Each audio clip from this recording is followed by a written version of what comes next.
Donc du coup, aujourd'hui, on voulait remettre un petit peu de science, et pour ça, je vais laisser la parole à Stéphanie Philiseau, la présidente de la SNGTV, mais on voulait aussi alerter sur la dégradation et sur le fait que ça ne pourra pas continuer comme ça.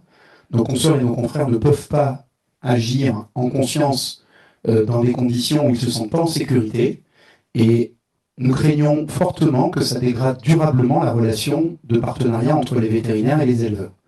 Voilà. Merci, David. Donc bonjour, je m'appelle Stéphanie Philiseau, je représente la Société nationale des groupements techniques vétérinaires. Et ce que je voulais dire en introduction, c'est que moi je suis vétérinaire rural depuis 25 ans.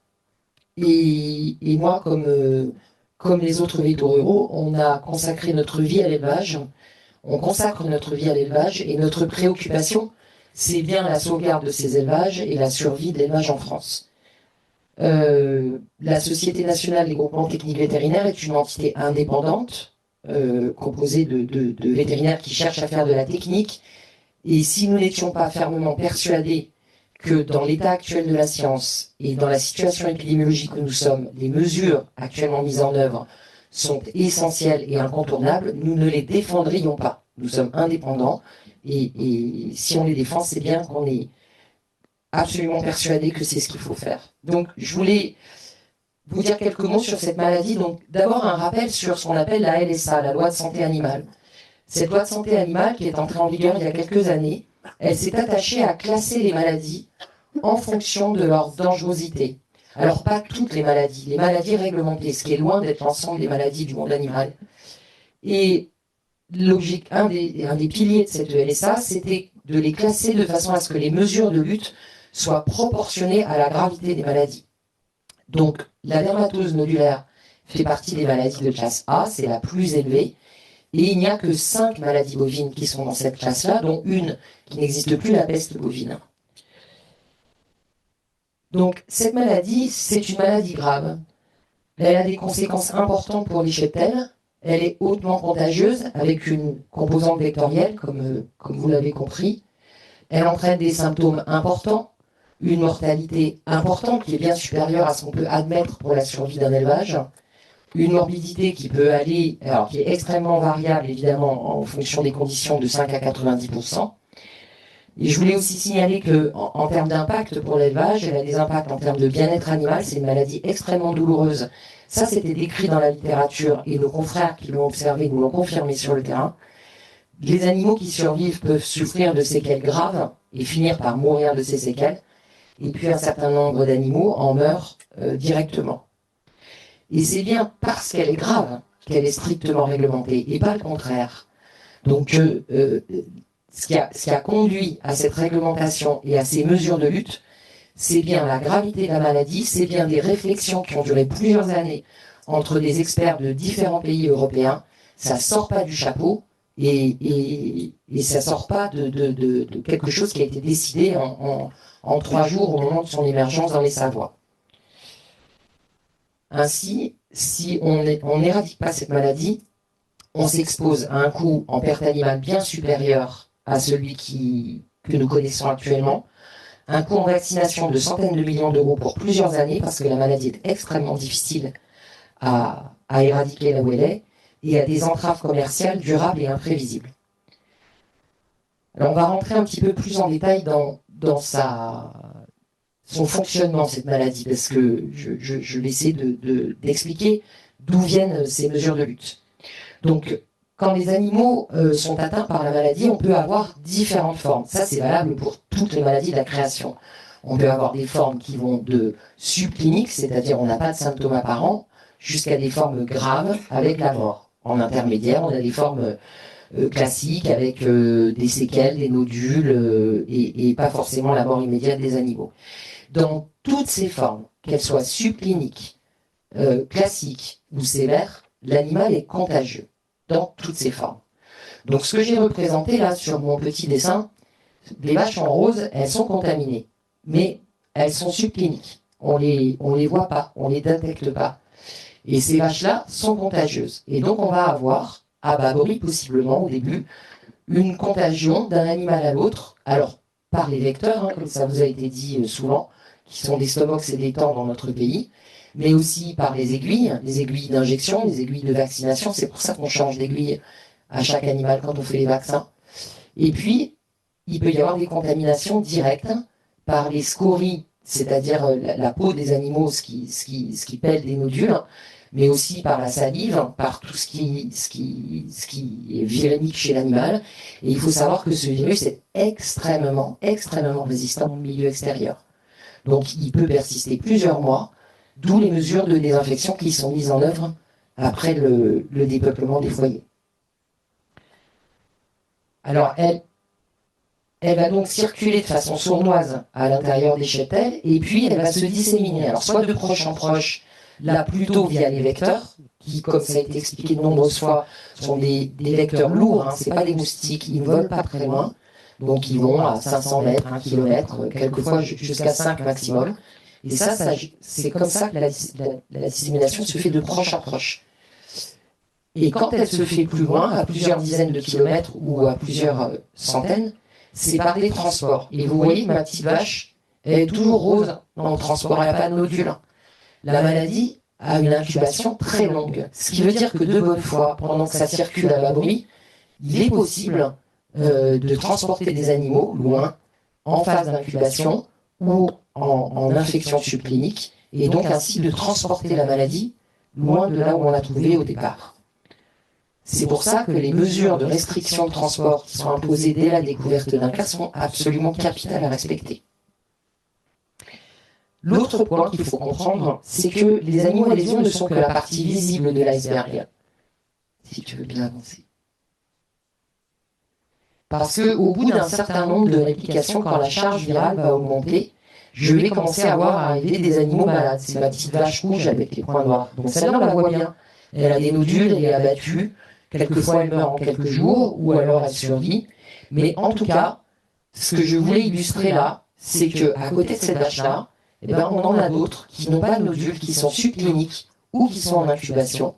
Et les subcliniques, elles sont contagieuses.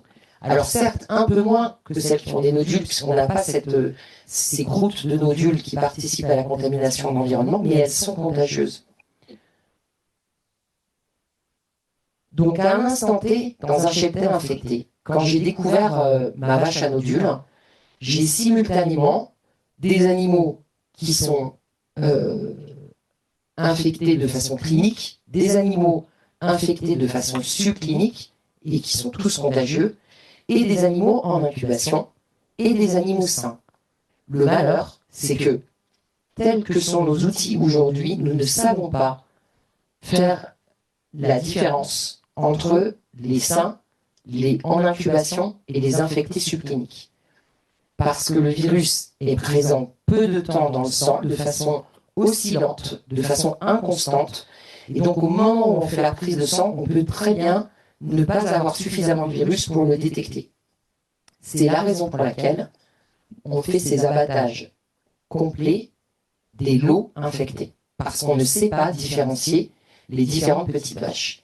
Et ce qu'on voit, c'est que si on enlève uniquement la vache qui a des nodules, on laisse les autres. Et la maladie va continuer à faire son œuvre, avec son incubation qui dure jusqu'à 1 mois, et donc la contamination va continuer. Alors le vaccin, tout ça. Le vaccin, ça a été dit de nombreuses fois, donc il marche bien, c'est un vaccin vivant, c'est un vaccin qui provoque quand même pas mal d'effets secondaires, mais bon, on est prêt à le supporter. Et comme tous les vaccins, il lui faut un certain temps pour que l'organisme réponde et pour que la réponse immunitaire soit pleine. Donc il faut 21 à 28 jours pour avoir une réponse immunitaire correcte. Et la maladie, elle incube 4 à 35 jours. Donc ce qu'on a illustré là, c'est que si l'animal se contamine juste avant la vaccination, au moment où on va le vacciner, on ne va pas le détecter. Il est en incubation, il n'y a pas de signe clinique. Avec cette incubation de 4 à 35 jours, il peut faire émerger, on peut voir arriver la maladie, soit pendant la phase d'installation, voire même un peu juste après. Et s'il est infecté après la date de vaccination, c'est ce qui s'est passé dans le dernier foyer du Doubs, hein, que les gens ont du mal à comprendre. Ben, la maladie va faire son travail, il va incuber et on va voir arriver un bovin infecté, visible ou pas, hein, jusqu'à, donc on commence à respirer presque 60 jours après l'injection vaccinale. Donc c'est la raison pour laquelle on ne peut pas, quand on est à moins de 60 jours post la vaccination, considérer qu'on n'a pas de risque. Et je vais vous montrer une troisième chose relative au vaccin. C'est que pour tous les vaccins de la Terre, on a toujours des organismes qui n'y répondent pas. On n'a jamais 100% des individus, que ce soit des poules, des bovins, des humains, qui réagissent correctement à la vaccination. Donc, dans ce lot que j'ai représenté, les vaches en vert, elles sont correctement vaccinées. Elles ont passé leur délai de 28 jours, elles sont correctement protégées. Les deux petites vaches en blanc et les deux vaches en rouge, elles n'ont pas bien répondu à la vaccination. Elles ne sont pas correctement protégées. Si on laisse des animaux infectieux dans le milieu, dans le cas que je vous ai montré où on n'enlève que les animaux à modules, on va finir par avoir une pression virale importante. Et on augmente, plus la pression virale est forte, plus on augmente les chances que les moucherons, les stomoxolétans contaminés rencontrent une de ces vaches qui n'est pas correctement immunisée et qui va donc développer la maladie. Le problème, encore une fois, c'est que nous ne sommes pas capables actuellement de faire la différence par des tests entre les vertes, les blanches et les rouges. C'est ce qui explique que, assez tard, on sera obligé de continuer à faire ces dépeuplements complets de l'eau. Parce qu'on ne sait pas ce qu'on laisse quand on n'enlève que l'animal à nodule. Donc au final, le dernier point que je voulais rappeler, c'est qu'on est aujourd'hui dans une gestion collective qui a fait ses preuves depuis les années 50, qui nous a permis d'éradiquer la fièvre afteuse, la brucellose et en grande partie la tuberculose. Et que cette lutte, elle implique qu'on prenne en compte non pas le cheptel individuellement, mais bien la collectivité des cheptels. Et on voit bien que ces notions, avec une maladie vectorielle, elles sont encore plus importantes. On ne peut pas s'arrêter aux portes de l'élevage. Il faut qu'on s'intéresse aux risques que l'élevage fait courir aux élevages alentours. C'est le principe d'une lutte collective. Dernier point, dans l'hypothèse d'une vaccination sur tout le territoire qui a été plusieurs fois évoquée, à ce jour, et sans préjuger de résultats de futurs groupes de travail, il nous semble qu'on risque de reproduire ces situations d'échec vaccinal que je viens de vous décrire, parce que si on ne mène pas dans le même temps une lutte efficace contre les sources de vecteurs, on va courir après la maladie et on va avoir ces effets d'échecs vaccinaux. Il faudrait matériellement plus d'1 an, d'après les données qu'on a, pour vacciner tout le territoire, ce qui laisse le temps à la maladie de progresser si les mesures de lutte ne sont pas strictement appliquées. En attendant, les cheptels seraient bloqués pendant longtemps, puisque le temps qu'on n'aura pas vacciné 75% des animaux dans 90% des élevages, nous ne pourrons pas reprendre le langue avec nos partenaires pour exporter des animaux, ou le lait, ou les fromages, parce qu'il n'y a pas que les animaux. Il faudrait être sûr que tous les éleveurs soient d'accord pour vacciner, et on a vu par le passé que ce n'était pas forcément le cas, car seule une immunité collective, large et solide pourrait venir à bout de la maladie. Donc tout ça doit être vraiment pondéré, mesuré. En tant que vétérinaire, je ne suis pas dépositaire évidemment des choix politiques et ça n'est pas mon rôle. Mais d'un point de vue purement scientifique, les impacts potentiels d'une telle vaccination sans l'application des mesures de lutte strictes engagent lourdement l'avenir des filières et je pense qu'elle doit être bien documentée et bien réfléchie, ce qui n'est pas le cas actuellement. Merci.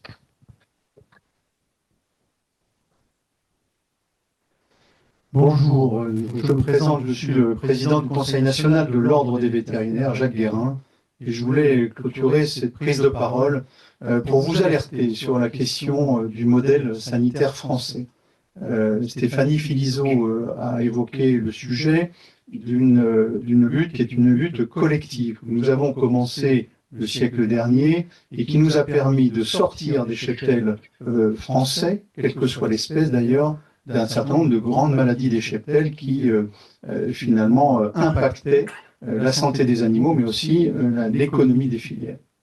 Ce modèle repose sur un intérêt collectif, sur un intérêt général, et sur une discipline des éleveurs à respecter, bien entendu, les protocoles qui sont en cours. Ce socle important est porté à la fois par les éleveurs, par la volonté des éleveurs, par la volonté des vétérinaires, par la volonté de l'État qui organise et qui finance aussi un certain nombre d'éléments de ce plan, de ce modèle sanitaire français. Mais il repose aussi sur une capacité des laboratoires privés et publics, les laboratoires départementaux à faire de l'analyse, à faire du diagnostic. Elle repose aussi sur les agences scientifiques, je vous parlerai de l'ANSES, du CIRAD par exemple, et elle repose aussi sur une spécificité de la France, c'est de disposer de laboratoires pharmaceutiques qui sont capables de fabriquer des vaccins et qui sont de réputation mondiale. Ce qui se joue aujourd'hui, très clairement, c'est l'avenir de ce modèle sanitaire français. Si nous ne sommes pas capables de continuer à prendre des décisions collectives dans l'intérêt général, et c'est ce qui se passe aujourd'hui dans la DNCP, puisque finalement, sur 16 millions de bovins que nous avons à protéger, les abattages qui ont eu lieu, les dépeuplements qui ont eu lieu, ne concernent qu'une partie infime de cette population bovine. Bien entendu, pour celles qu'il faut abattre, c'est dramatique. La profession vétérinaire est en cela solidaire des éleveurs qui sont impactés par ces abattages. Ce sont des gens avec lesquels nous avons des relations, je dirais, régulières, quotidiennes pratiquement, et nous sommes aussi, nous, très impactés par leur malheur. Mais pour autant, ils le font, ils se sacrifient pour le bien commun, et le bien commun, c'est 16 millions de bovins en France, et c'est l'ensemble de la santé économique des filières associées. Donc, ce qui se joue aujourd'hui, si finalement la pression, l'hystérisation que nous connaissons aujourd'hui des débats ne se calme pas, c'est un divorce, je dirais, sur le long terme, une défiance sur le long terme entre vétérinaires et éleveurs. Et là, je ne sais pas comment les choses peuvent aboutir, mais très clairement, nous aurons des conséquences. Et les conséquences, c'est pas simplement de savoir si vous allez trouver un vétérinaire pour aller officier dans un cas de dépeuplement. La défiance, elle se traduira aussi par une volonté, un retrait s'il le faut, une clause de retrait des vétérinaires, que ce soit pour le dépeuplement, que ce soit aussi pour les vacciner, ou que ce soit aussi pour les soigner les animaux dans les fermes. On ne peut pas exercer son métier en étant entouré par la force publique. C'est pas possible, on n'a pas fait ça pour ça. On n'a pas fait ce métier-là pour exposer nos enfants, nos conjoints, pour exposer nos cliniques et l'ensemble des personnels qui y travaillent. J'appelle à une prise de conscience des éleveurs qui sont aujourd'hui, qui manifestent leur colère, et c'est légitime certainement, mais faisons en sorte que la question sanitaire ne soit pas prise en otage d'autres sujets tout à fait importants, qu'ils soient syndicaux ou politiques. Voilà. Aujourd'hui, nous, notre crainte, très clairement, c'est que demain, comment allons-nous retrouver une relation équilibrée, saine et confiante avec nos éleveurs? Et sans ça, il n'y aura pas de relation éleveur-vétérinaire. Les vétérinaires iront faire autre chose. Et pourtant, je peux vous dire que ceux qui interviennent aujourd'hui sur le terrain ont cette notion chevillée au corps, à travers cette habilitation sanitaire, d'œuvrer pour le bien public et d'œuvrer pour la santé des animaux. Voilà ce que nous souhaitions, David Quin, le président du syndicat des vétérinaires d'exercice libéral, et Stéphanie Philiseau, président de la CNGTV, moi-même, vous dire à travers cette conférence de presse. Juste une précision. Le quatrième intervenant, c'est Julien Letual. Il est vice-président de l'Union européenne des vétérinaires praticiens et il voulait apporter une petite précision sur l'utilisation qui est faite d'un rapport récent de la Fédération des vétérinaires européens. C'est pour ça qu'il est là aujourd'hui. Parce que il y a des récupérations de bouts de rapport et il voulait apporter quelques précisions. Voilà, tout à fait. Merci David. Donc oui, je suis vice-président de l'Union européenne des vétérinaires praticiens, section de la Fédération vétérinaire européenne, qui a publié le 14 novembre dernier, lors de son assemblée générale, une prise de position par rapport à la gestion des crises sanitaires, et en particulier lors de dépeuplement. La position de la Fédération vétérinaire européenne est que, actuellement, il est clair que ce soit pour les éleveurs, les vétérinaires, la société ou le bien-être animal, le dépeuplement doit rester une alternative qui est vraiment la dernière lorsqu'il n'y a pas d'autre solution possible. De ce point de vue-là, la Fédération vétérinaire européenne souhaite avoir une perspective un petit peu différente à moyen terme, c'est-à-dire de développer des solutions, une boîte à outils qui nous permettent à terme, justement, de ne plus avoir à faire de dépeuplement. Ça ne concerne pas uniquement la DNC, ça concerne d'autres maladies réglementées, telles que, par exemple, la fièvre afteuse ou l'influenza aviaire. Ce position paper, cette prise de position a été élaborée depuis plus d'un an, donc bien en dehors de la crise de la DNC. Et il est bien évident que le dépeuplement, lorsqu'il n'y a pas d'autre solution, doit intervenir pour permettre l'éradication d'une maladie aussi grave que la DNC. Mais l'AFVE souhaite, comme je disais au départ, vu l'impact que ça entraîne au niveau des éleveurs impactés, au niveau des vétérinaires qui interviennent dans les élevages, au niveau de la société, l'impact que ça entraîne au niveau de la société, et également au niveau du bien-être animal, parce qu'on est bien obligé, comme l'a dit Stéphanie tout à l'heure, de devoir quand même dépeupler et euthanasier des animaux. Et nous, en tant que vétérinaires, on n'a pas fait 6 ans d'études non plus pour en arriver là. Il en est certain. Et donc, de ce point de vue-là, on doit avoir une vision à moyen terme avec de l'innovation sur des moyens plus précis pour permettre de détecter les animaux malades et de manière beaucoup plus précoce. On doit permettre aussi un investissement dans la prévention. Dans la prévention, c'est quoi? C'est d'avoir plus de biosécurité au niveau de nos élevages, permettre d'éviter la rentrée des maladies dans nos élevages, de permettre également un meilleur maillage vétérinaire pour permettre des détections plus précoces de la maladie, qui nous permettent également d'intervenir beaucoup plus rapidement. Donc c'est là-dessus qu'on doit intervenir, qu'on doit investir au niveau de l'Europe, et également innover dans des vaccins, par exemple, qui nous permettraient de distinguer des animaux vaccinés par rapport à des animaux qui ont été infectés par le virus sauvage. Voilà tout ce qui a été dit et mis en avant par la Fédération vétérinaire européenne. Il est bien évident, comme je dis, que malheureusement aujourd'hui, l'abattage total est une solution qui permet l'éradication, qui va permettre l'éradication de maladies, et malheureusement, notre boîte à outils actuellement ne nous permet pas d'avoir d'autres solutions. Voilà, merci.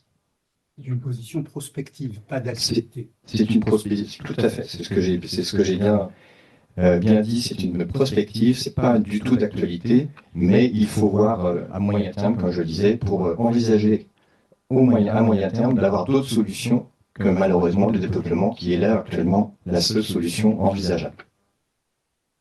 Merci. Alors, on est aussi à votre disposition pour répondre, bien entendu, aux questions. Voilà, je ne sais pas. On va prendre la première question. Faire un point sur ce qui a été fait ailleurs en Europe, parce qu'on entend beaucoup que nos voisins européens ont procédé différemment de ce qui a été fait en France. Et ce serait quand même bien si vous pouvez avoir un point complet sur ce thème-là. Alors, un point complet, vous ne l'aurez pas, parce que je ne suis ni chercheur ni épidémiologiste. En revanche, ce que je peux vous dire, c'est que actuellement, contrairement à la désinformation, si c'était que celle-là, qui court, l'Italie, l'Espagne appliquent exactement les mêmes protocoles de dépeuplement. Là où il y a eu des différences par le passé, c'est dans la gestion en 2015-2016 de l'épidémie des Balkans. Et effectivement, c'est ce qui nous permet aujourd'hui d'affirmer que ces dépeuplements conjointement à la vaccination sont la stratégie la plus rapide, la plus efficace, la moins coûteuse en vie animale. C'est bien en regardant ce qui s'est passé dans les Balkans. Juste une précision, ce matin j'étais sur un plateau télé et on m'a posé la question pour la Suisse. La Suisse n'a vacciné que la zone réglementée correspondante à l'extension de la zone française. Il n'y a pas eu de vaccination préventive en Suisse Et le protocole qui sera appliqué en Suisse, ça a été vérifié, on les a appelés nos confrères suisses, qui connaissent le sujet, et le protocole qui est prévu d'être appliqué est le même protocole qu'en Europe, malgré le fait que la Suisse ne fait pas partie de l'Union européenne. Non, je ne sais pas si vous m'entendez. Jean-Baptiste Vallée pour l'AFP. Je voulais revenir sur ce que vous avez dit, monsieur Guérin, à propos donc d'une potentielle clause de retrait s'il le faut. C'est ce que vous avez dit. Si vous pouvez nous en dire plus sur dans quelles conditions vous pourriez mettre en place cette clause de retrait donc des vétérinaires, est-ce que vous pouvez nous en dire plus là-dessus? Alors, la déontologie permet déjà aux vétérinaires de faire valoir une clause de retrait lorsque leur conviction ou la sécurité, je dirais plutôt que les convictions, la sécurité dans laquelle ils exercent n'est pas assurée. Donc, je dirais, le cadre juridique, il est déjà présent. Je dis simplement à mes consoeurs, à mes confrères, que s'il est difficile pour eux d'intervenir, parce que on peut imaginer qu'un vétérinaire qui va dépeupler un lot d'animaux chez un de ses clients, avec les relations qu'il a avec ce client-là depuis 10, 20, 30 ans, voire plusieurs générations, ne se sent pas à l'aise pour le faire. S'il ne se sent pas à l'aise pour le faire, il est légitime qu'il ne pratique pas cet acte, qui est un acte difficile, y compris à réaliser par les vétérinaires. Donc à ce moment-là, l'idée, c'est de dire, on va trouver un autre vétérinaire hors zone qui va accepter de le faire. Donc cette clause de retrait, elle me paraît, analysée de manière assez logique. Ce qui serait moins acceptable, c'est qu'on ait une clause de retrait de principe, qui consiste à dire, par un vétérinaire habilité qui a demandé au préfet son habilitation sanitaire, de dire, moi, par principe, je ne suis pas d'accord, donc je n'irai pas dépeupler. Ça, c'est pas acceptable, ou alors, il faut rendre son mandat sanitaire. Bonjour. Comme la psychologue de fédération, je veux savoir ce que vous pensez beaucoup des protocoles expérimentaux qui ont été proposés dans plusieurs fois, par exemple dans le tour et Alors, pour ce que j'en sais, et ce sont des points sur lesquels un groupe de travail va se créer, incluant des éleveurs, pour pouvoir étudier point par point leurs propositions. Et je dois dire que la présentation que je vous ai faite tout à l'heure, je l'ai faite avant de savoir que ce groupe serait créé, donc c'est pas une réponse d'ores et déjà. Mais de ce que j'en ai compris, et il faut qu'on discute plus avant, la proposition par exemple de faire des PCR régulières sur les animaux qui ne sont pas visiblement symptomatiques, je vous l'ai dit tout à l'heure, le virus n'est pas forcément détectable. Vous, si vous êtes à l'hôpital avec une suspicion de bactéries dans le sang, on va vous faire une prise de sang à peu près toutes les heures pour essayer de la détecter.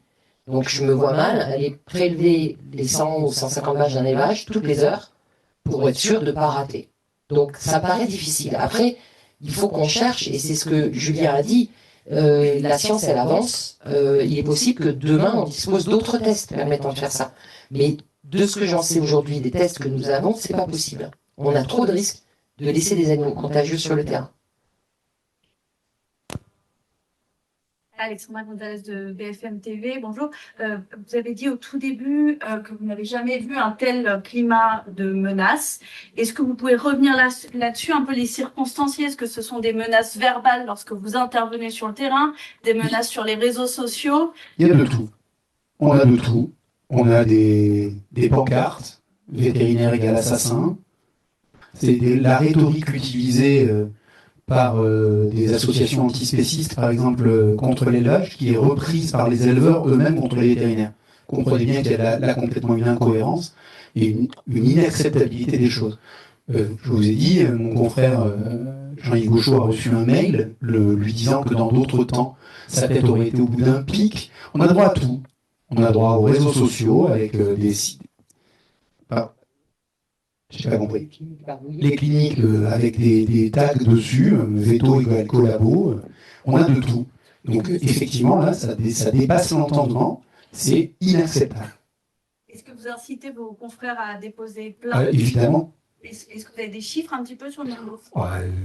Sur le nombre de plaintes, pour l'instant, à ma connaissance, il n'y en a qu'une seule qui a été faite, mais je ne préjuge pas de l'avenir. Quand dans le Cantal, vous avez des tags sur les cliniques vétérinaires alors qu'on est hors zone, avec des vétérinaires qui n'ont participé à rien, bah, clairement, c'est des slogans militants complètement hors contexte, donc totalement injustes. Et dernière question, est-ce que là, parce que c'est très récent, ce que vous décrivez, mais est-ce que ça change déjà votre manière d'agir sur le terrain? Est-ce que par exemple, vous allez à plusieurs là où vous alliez seul avant? On est accompagné par les forces de l'ordre, vous l'avez vu dans le Doubs, vous l'avez vu dans l'Ariège, je pense que c'est un plaisir pour personne. Dans l'Ariège, nos consoeurs, elles ont attendu cloîtrées dans leur voiture jusqu'à tard dans la nuit pour pouvoir intervenir. Enfin, vous imaginez les conditions de travail dans lesquelles on est? Pour le coup, nos consoeurs se seraient réfugiés derrière leur droit de retrait, on n'aurait pas pu leur en vouloir. Hein. Et si elles l'ont fait, c'est parce qu'elles sont convaincues qu'il n'y avait pas d'autre alternative pour protéger les autres. Encore une fois, c'est un intérêt collectif. Et permettez-moi d'ajouter aussi un point, parce que dans le week-end, on a atteint un certain paroxysme, puisque vous, médias, demandiez finalement des témoignages de terrain sur lesquels on vous a éventuellement proposé des vétérinaires. Ces vétérinaires, une fois qu'ils sont passés devant les médias, se sont fait agonir d'injures et mis sous pression, y compris leurs cellules familiales. Donc nous avons été obligés, effectivement, dans le week-end, de dire non, nous ne pouvons plus vous adresser de vétérinaires, parce que finalement, les médias deviennent un relais d'un certain nombre de personnes qui ont des attitudes mafieuses vis-à-vis des vétérinaires. Et donc c'est pour ça aussi qu'on a décidé cette conférence de presse un peu au débeauté pour aujourd'hui, pour essayer de vous parler sans mettre en danger les vétérinaires de proximité. Bonjour, Aurore Mésange pour l'AFP. Excusez-moi, je reviens sur les risques. Je n'ai pas bien compris, vous en avez parlé brièvement. Dans le cadre d'un scénario où on n'abattrait pas les troupeaux lorsqu'il y a un foyer, quelles seraient les conséquences long terme? Est-ce que ça a été chiffré? Est-ce que les scénarios ont été envisagés avec des données tangibles? Alors, le scénario, enfin, non, ils n'ont pas été faits parce que faire des scénarios épidémiologiques, c'est-à-dire qu'on prend toutes les données qu'on connaît, de diffusion de la maladie, de contagiosité, de cycle viral, non. Nombre de cycles viraux nécessaires à avoir ces fameux animaux à nodules, etc. Donc, on met tout ça dans des modèles mathématiques pour faire des prévisions. Ça prend des mois à des années à créer. On n'a pas le temps. Donc on fait avec ce qu'on sait, parce qu'on est dans l'urgence. Donc ce que je vous ai montré tout à l'heure, c'est que les animaux qui sont subcliniques, c'est-à-dire sur lesquels on ne voit pas de symptômes, et qui sont atteints par la maladie, sont contagieux. Si vous ne les enlevez pas, vous ne faites rien en fait. Vous laissez courir la maladie. Je parlais sur le fait d'abattre ceux qui ne le sont pas, mais on n'a pas les moyens techniques, si j'ai bien compris, pour savoir s'ils le sont ou pas. Non, on ne sait pas différencier. En fait, ce qu'on sait faire, c'est sur une vache qui a des symptômes, c'est-à-dire qui a le nez qui coule, les yeux qui coulent, ou qui a des nodules, on sait prélever les écoulements ou prélever les nodules et trouver le virus dedans. Ça, on sait faire par PCR. En revanche, sur un animal qui n'a pas ces symptômes-là, le seul prélèvement qu'on peut faire, c'est le sang. Et dans le sang, le virus est très peu là et de façon inconstante. Donc, le sang de cet animal ressemblera souvent au sang d'un animal sain. Et le sang d'un animal sain à celui d'un animal infecté. On est dans le cadre d'un principe de précaution. C'est ça. Comme on ne sait pas mieux faire. Ben, ça. Alors, principe de précaution, j'aime pas tellement ce mot parce que on est aussi dans le cadre de nos connaissances épidémiologiques. Donc, le fait de dire les animaux subcliniques contagieux, si on les laisse, on va perdurer la contamination. Ça, c'est pas un principe de précaution, c'est une réalité biologique. J'y peux rien, c'est comme ça. Donc non, je suis pas d'accord, c'est pas un principe de précaution, c'est un principe de réalité. On a des animaux contagieux, on le sait, on sait pas lesquels, mais on sait que si on les laisse, la contagion va continuer. Et du coup, vous avez dit juste avant, excusez-moi, qu'on ne savait pas, puisque ça prend trop de temps, quelles sont les conséquences réelles de laisser cette... Ah si, alors ça on sait très bien, il suffit de regarder ce qui s'est passé en Tunisie, en Turquie, on sait très bien. Si on ne fait que l'abattage des animaux contaminés, on n'arrête pas la maladie, ça on le sait parfaitement. Ce que je ne sais pas vous dire, c'est à quelle vitesse, est-ce que ça ira plus vite que la vaccination? Si on fait les deux en même temps, c'est-à-dire que Dans la proposition qui a été faite alternative, là, c'est bien ce qu'il faut chiffrer.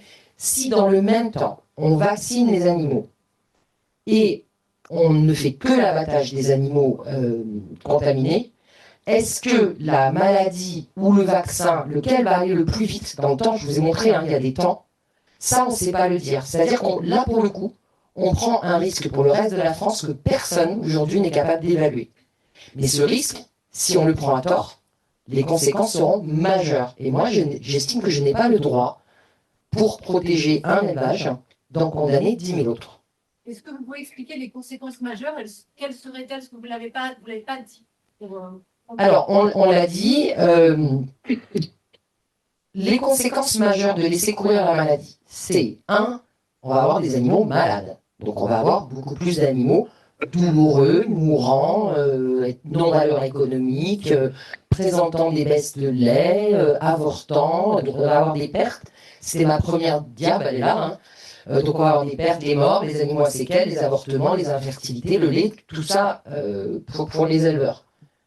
La deuxième conséquence, c'est qu'à partir du moment où on prendra ce choix-là, nos partenaires commerciaux, qui à juste titre n'ont pas du tout envie d'importer cette calamité chez eux, vont fermer les frontières. Donc pendant un temps, c'est pas moi qui le dis, c'est les partenaires italiens, c'est les partenaires espagnols, c'est les partenaires tiers qui ont ça en main. Ils décideront de ne plus importer nos animaux. Alors pendant, j'en sais rien moi, le temps qu'on vaccine tout à minima, ça c'est sûr, 1 an.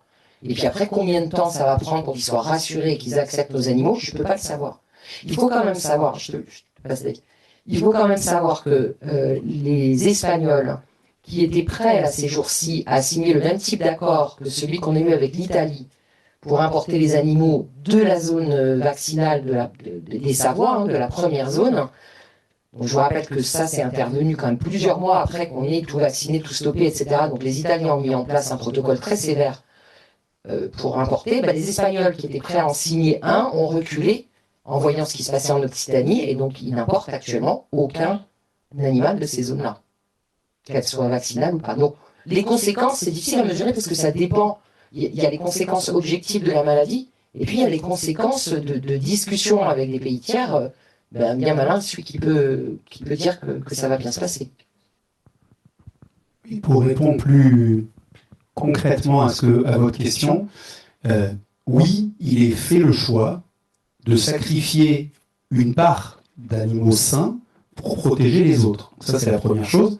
Il y a le risque de contamination, de continuité de la contagion, mais il y a effectivement ce sacrifice de quelques animaux sains, c'est vrai. Mais c'est un choix en conscience pour protéger les autres cheptels. Et quant aux conséquences économiques des choix, c'est pas une question vétérinaire, ça.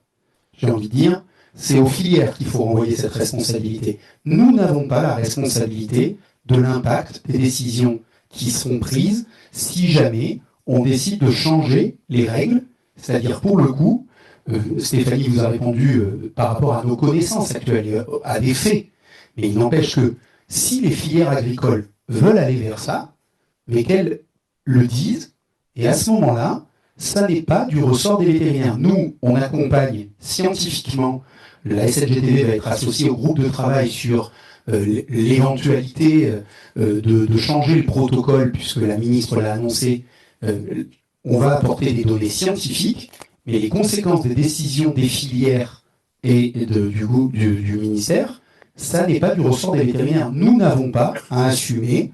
Nous, clairement, s'il est décidé qu'on ferme les frontières, c'est un choix des filières et du gouvernement, pas des vétérinaires. Oui. Si on maintient le protocole en place avec abattage totaux et vaccination, oui. Est-ce qu'on peut espérer éradiquer c'est l'objectif. Avant l'été et la reprise même avant le printemps, ça serait l'idéal, mais en l'occurrence, c'est ce qui a été fait dans les Savoies. Tant qu'il n'y a pas eu de mouvement, et même encore actuellement, la vaccination a fait son œuvre, il n'y a plus de foyer dans les Savoies. On l'espère. Si je pense que à condition, alors il y a 4 choses qui fonctionnent Je vous montre en simple. Il y a 4 choses qui fonctionnent ensemble. Le dépeuplement, c'est une chose, la vaccination, c'est une chose. Mais il y a également la précocité de détection dans les cheptels, parce que si vous attendez d'avoir eu 10 cycles de circulation virale pour déclarer, ou pour que ce soit découvert à l'abattoir, ou pour que ce soit découvert à l'acquarrissage, vous avez largement contribué à polluer l'environnement. Donc cette précocité de détection qui, pour le coup, est la responsabilité des éleveurs, parce que nous, on ne va pas camper dans toutes les fermes matin, midi et soir.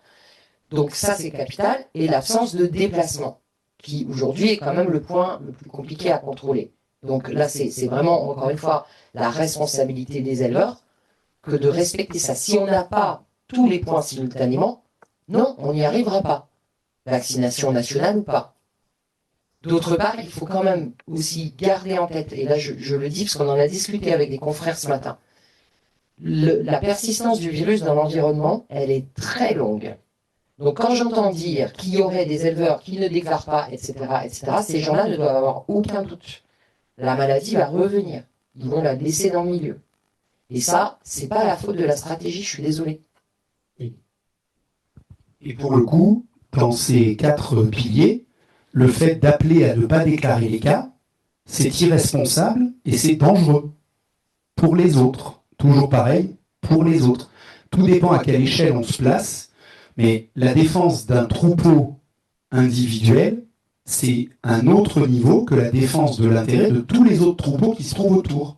Donc ceux qui appellent à ne pas déclarer les cas prennent des positions dangereuses. Permettez-moi aussi d'ajouter que, quelque part, quand on vient reprocher à Madame la Ministre un plan qui ne serait pas efficace, c'est un peu le pompier pyromane, c'est-à-dire qu'à la fois on ne respecte pas les 4 piliers qui vous ont été expliqués, et à la fois on dit à Madame la Ministre, oui, bien, votre plan ne marche pas. Ça, je pense qu'il faut aussi être clair là-dessus. La profession vétérinaire peut témoigner qu'il y a eu des déplacements illicites en très grand nombre dans les Pyrénées-Orientales. Il n'y a pas eu que ça, mais ça fait partie des choses que les vétérinaires de terrain qui travaillent la nuit pour aller véler des vaches, par exemple, ont constaté quand ils sortaient. Et ces déplacements ont été à un tel niveau par rapport à ce qu'on a pu connaître en Savoie, qu'aujourd'hui on a une explosion de cas. Ça fait partie de la dynamique du virus qu'on a aujourd'hui dans le sud-ouest. Oui, bonjour, vous m'entendez? Oui. Je m'appelle Stéphane Grappinet, je suis journaliste à Vert. J'avais plusieurs questions. D'abord sur les chiffres de mortalité. Sont souvent avancés le chiffre de 10%. Enfin, il est d'ailleurs, je crois que le micro marche pas. On parle souvent de 10%. C'est d'ailleurs sur la diapositive et la ministre de l'Agriculture a notamment avancé ce chiffre en se basant sur les données de l'Organisation mondiale de la santé animale. Sauf que quand on regarde sur le site, c'est sur la fiche technique de cette organisation, il est plutôt marqué que la mortalité usuelle est autour de 1 à 5% des animaux. Alors j'entends qu'on est dans le même ordre de grandeur, ça ne change pas la donne de se dire si on ne fait rien, tant de pourcents du cheptel va mourir. Mais du coup, quel est le chiffre exact que... Eh bien, il n'y en a pas. Okay. C'est de la biologie. Donc, si vous prenez l'ensemble des publications et l'ensemble des observations, parce qu'on commence aussi à avoir un peu les observations des confrères de Savoie qui remontent, puisqu'ils sont enfin sortis de l'enfer et donc ils peuvent prendre le temps de nous faire remonter leurs observations. Si vous prenez l'ensemble des publications, vous allez trouver de 1 à 90%. Voilà. Donc, on fait des moyennes, on présente des chiffres. C'est pas la question, en fait, c'est trop. Voilà. C'est juste ça. Donc après, vous allez trouver plein de nuances. Les vaches, telles qu'on les a en Savoie, qui sont des hautes productrices, sont réputées plus sensibles régulièrement dans les publications, et c'est plutôt ce qu'on a observé, que les vaches à peau épaisse. Ça dépend aussi si vos publications elles sont faites en zone d'endémie ou si elles sont faites en zone naïve. Vous n'aurez pas le même résultat. Ça dépend aussi des pays, c'est-à-dire que nous, on a un système d'identification des bovins qui nous permet de savoir à la vache près combien sont morts dans un élevage. C'est pas le cas dans tous les pays. Donc c'est ce qui explique aussi que la fiabilité des chiffres sont à évaluer étude par étude. Et c'est ce qui explique aussi qu'il n'y a pas là-dessus d'études magiques. C'est-à-dire que la science, ça se fait par une accumulation de connaissances, par une accumulation de publications qu'on va comparer entre elles. et qu'on va analyser, ça s'appelle des méta-analyses, pour finir par faire émerger ce qui est vrai. Mais si vous prenez un petit bout de public par-ci, un petit bout de public par-là, vous n'aurez jamais la vérité. Même si on tombe à 1%, sur 16 millions de têtes de bovins, on est beaucoup plus élevé que ce qui a été euthanasié aujourd'hui. On parle de 3300 bovins à date. Il y en aura plus, évidemment. Mais le ratio, il est quand même de plusieurs centaines, enfin, il est 200 au moins. Étienne Lepage pour Charlie Hebdo. Vous aviez dit tout à l'heure que c'est difficile pour les vétérinaires ruraux sanitaires de procéder à ces prélèvements. Qu'est-ce qui est mis en place pour les accompagner aussi psychologiquement? On sait que c'est des personnes qui peuvent être parfois isolées, Oui. Dans des territoires voilà, isolés aussi. Qu'est-ce qui est mis en place et surtout face à cette recrudescence, disons, des menaces, est-ce qu'ils sont accompagnés par Alors, dès le début, on a mis en place une cellule psychologique avec l'accompagnement de services qui sont souscrits par notamment le Conseil de l'Ordre de soutien psychologique. On a donné nos numéros de portable personnels en appelant toute personne en difficulté à nous contacter au plus vite. Il y a un accompagnement sur le terrain. Toutes les personnes qui ont pratiqué des dépeuplements ont été recontactées par les cellules psychologiques, notamment des préfectures, pour s'assurer que tout allait bien. Oui, c'est très difficile. Tout comme c'est difficile pour les éleveurs, et il y a eu un accompagnement psychologique mis pour les éleveurs touchés. Et vous avez eu beaucoup justement de vétérinaires ruraux qui ont fait appel à ces dispositifs-là, même qui vous ont appelé, par exemple, personnellement? Heureusement, le nombre d'élevages touchés, le nombre d'interventions de dépeuplement, on a parlé de, je crois, 113 foyers, mais à peu près entre 80 et 90 élevages. Donc heureusement, le nombre de vétérinaires concernés est faible, mais en proportion, on les a tous eus plus ou moins au téléphone, les uns et les autres. Et oui, tous. Alors il y en a qui vont plutôt bien, qui sont convaincus de l'utilité de ce qu'ils ont fait et puis qui le vivent bien, et puis il y en a qui le vivent moins bien. Notamment celles et ceux qui ont été menacés pour leur famille. Vous me permettrez aussi d'ajouter que dans la discussion que nous avons eue avec les psychologues et avec les vétérinaires, concernant les vétérinaires, aujourd'hui, ils sont dans l'action. Et à partir du moment où vous êtes dans l'action, vous n'êtes pas forcément dans la période la plus fragile. Il va falloir que nous soyons très soucieux de faire ces accompagnements sur le long terme, puisqu'en fait, la phase, je dirais, dépressive, entre guillemets, sera certainement au bout de 3 mois.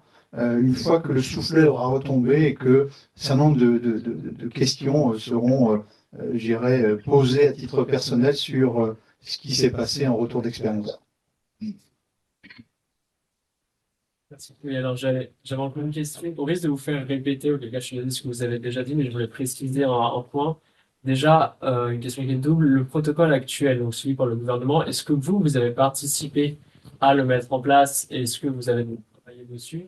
Et si oui ou non, est-ce que pour vous, c'est scientifiquement, parce que c'est pas parler, est-ce que c'est scientifiquement la meilleure solution à apporter face à la lutte contre la DNC? Alors là, je me dis que j'ai vraiment pas été clair. C'est un sujet complexe, Stéphanie. Donc, une fois de plus, ces mesures de lutte, telles qu'elles sont mises en place, ne sont pas sorties du chapeau d'Annie Genevard le 29 juin. Ce sont des mesures de lutte qui sont bien décrites dans l'épidémiologie, dans la connaissance qu'on a des maladies, dans la fièvre afteuse, dans ce qu'on appelle les plans d'intervention sanitaire d'urgence. Ce sont des plans de lutte qui ont été réfléchis très en amont et la fameuse LSA dont je vous parlais en introduction, elle est le produit de plusieurs années de discussions entre des experts de tous les pays européens. Donc ça ne sort pas du chapeau. Ça, c'est vraiment la première chose. La deuxième chose, et je le dis avec fermeté, parce que je ne vais pas réexpliquer tout le laïus, vous l'avez et vous avez mon texte dans le dossier de presse.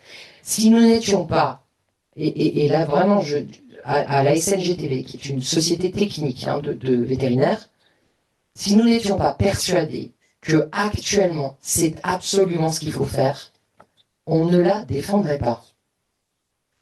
Je pense que ceux qui me connaissent savent que j'ai assez mauvais caractère pour dire non quand j'ai envie de dire non. Donc on la défend fortement, on la défend fermement et on la défend avec conviction.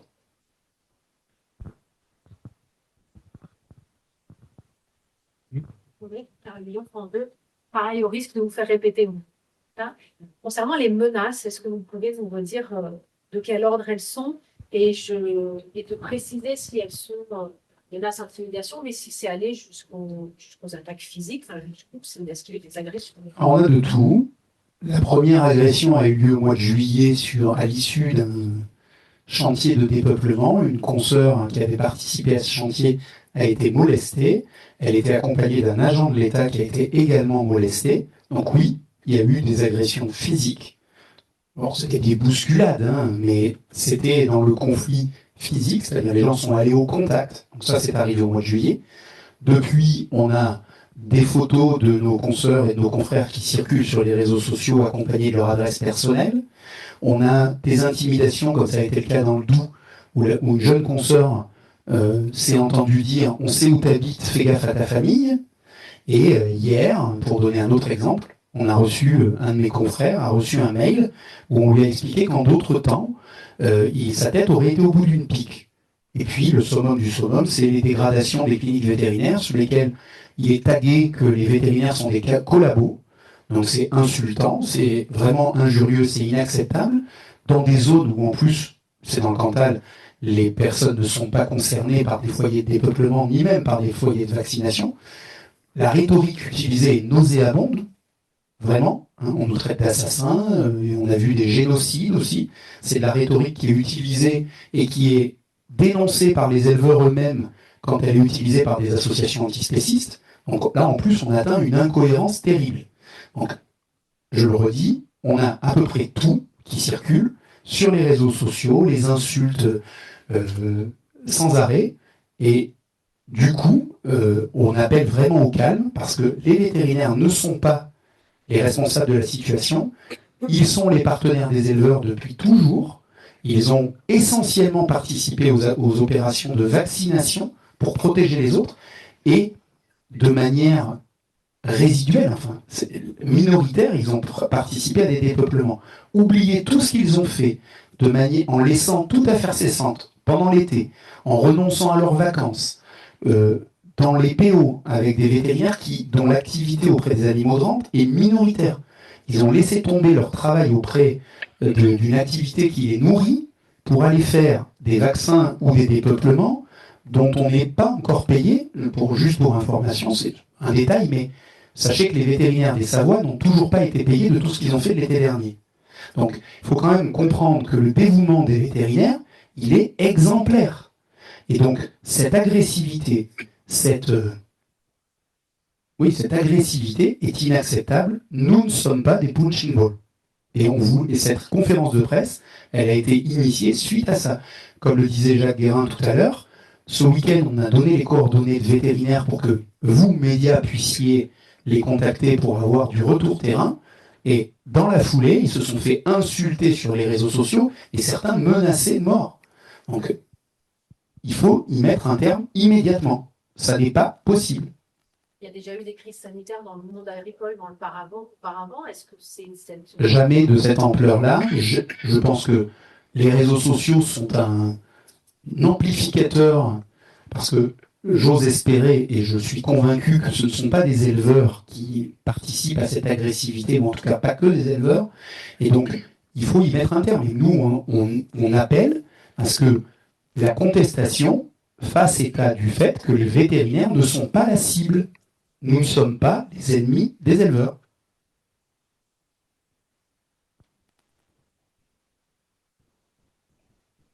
Oui. Je voulais juste voir si vous avez un commentaire quand vous parliez donc de la menace.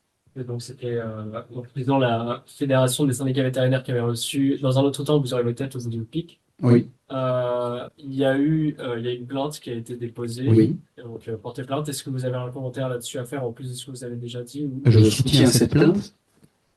C'est inacceptable de porter de menacer à l'intégrité physique de quelqu'un. Enfin, il n'y a rien qui justifie qu'on menace quelqu'un de mort. Rien. Et là-dessus, on sera très ferme. Oui. J'ai une autre question concernant les. Est-ce que vous pourriez donner des exemples d'autres maladies animales qui ont donné lieu à des réponses assez similaires en termes d'abattage systématique? Je crois que vous avez parlé de la fièvre afteuse. Est-ce que vous pouvez donner un peu plus de détails, notamment en termes d'efficacité, ce que ça a donné aujourd'hui? Ben, on n'a plus de fièvre afteuse sur le territoire national. Le dernier épisode date de 2001. Et ça a duré combien de temps en fait? Ben,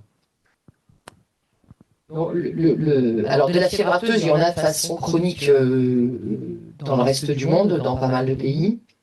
Chez nous, le dernier épisode, c'était en 2001, alors qu'elle était en Angleterre.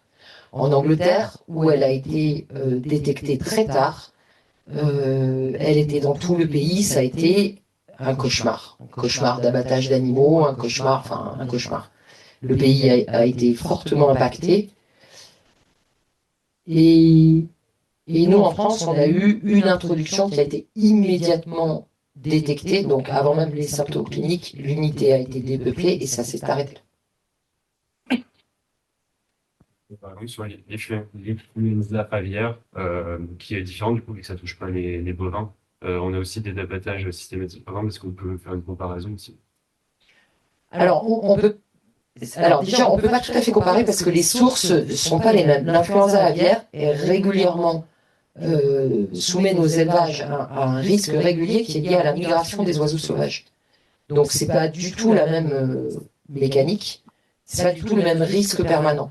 D'ailleurs, si on revient à la DNC, par exemple, les gens qui se sont amusés à faire des comparaisons avec ce qui avait été fait dans l'État d'Israël ont oublié que Israël est entouré de pays qui ont la DNC. Donc le risque quotidien, le risque réel, il n'est pas le même d'introduction à la maladie. Donc on ne gère pas de la même façon. Donc l'influenza aviaire, on avait ce risque par la faune sauvage. Deuxièmement, c'est une zoonose, pour le coup. Et troisièmement, effectivement, et ça rejoint tout à fait ce que Julien a présenté tout à l'heure dans l'avis de la FVE, voyant que ces abattages récurrents ne menaient nulle part, une vaccination est actuellement déployée dans les élevages de canards. Alors, c'est pas juste, ah zut, on a essayé, et puis finalement on va vacciner. C'est simplement que pour mettre en place cette vaccination, il fallait prendre lien avec les laboratoires pour que les vaccins soient disponibles, mais surtout prendre lien avec nos partenaires pour ne pas mettre la filière dans un cul-de-sac commercial. Donc il a fallu 3 ans de réflexion, de mise en place, de mise en œuvre pour qu'on puisse enfin déployer cette vaccination, et c'est le cas actuellement. Mais ça s'est pas fait sous la pression, dans la guerre, et sans réfléchir. J'aimerais juste revenir sur un point. Est-ce que si, on voit les commentaires sur Facebook, là il y a un peu une fake news ou pas qui circule, est-ce que si un vétérinaire refuse l'euthanasie, il peut être radié de l'ordre des vétérinaires ou pas? Alors, vous me donnez l'occasion d'aborder ce sujet-là. Aujourd'hui, il n'y a aucun vétérinaire interdit d'exercer par l'ordre des vétérinaires sur un lien quelconque avec cette maladie de la DNC.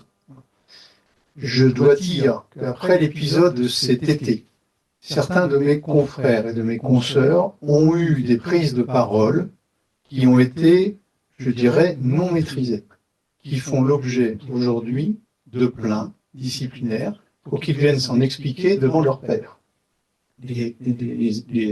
C'est en instruction, s'il vous plaît, et aucune de ces affaires n'a été encore audiencée. Je dois dire que dans ces vétérinaires qui sont devant leur ordre, nous avons un cas particulier, et je le déplore, d'une vétérinaire qui a appelé à euthanasier les vétérinaires qui avaient euthanasié des vaches. Donc, vous voyez bien que, y compris à l'intérieur du corps professionnel vétérinaire, nous avons des cas particuliers à traiter. Et nous allons les traiter. Mais de là à avoir cette fake news de dire que 70 vétérinaires, on ne sait pas pourquoi, 70 ça aurait pu être 75, 80, j'en sais rien, ceci est une information fausse.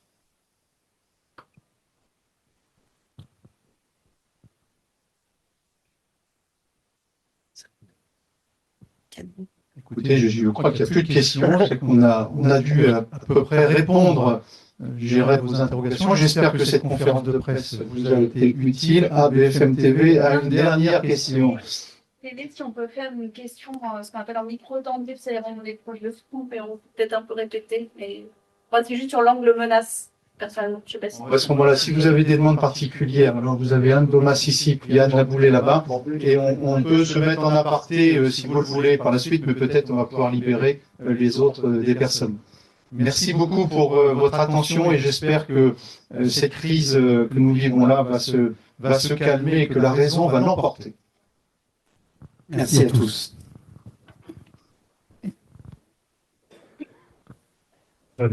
Tu leur as demandé ce que Ah non, c'est quand j'ai... Pardon, c'est pas un mais...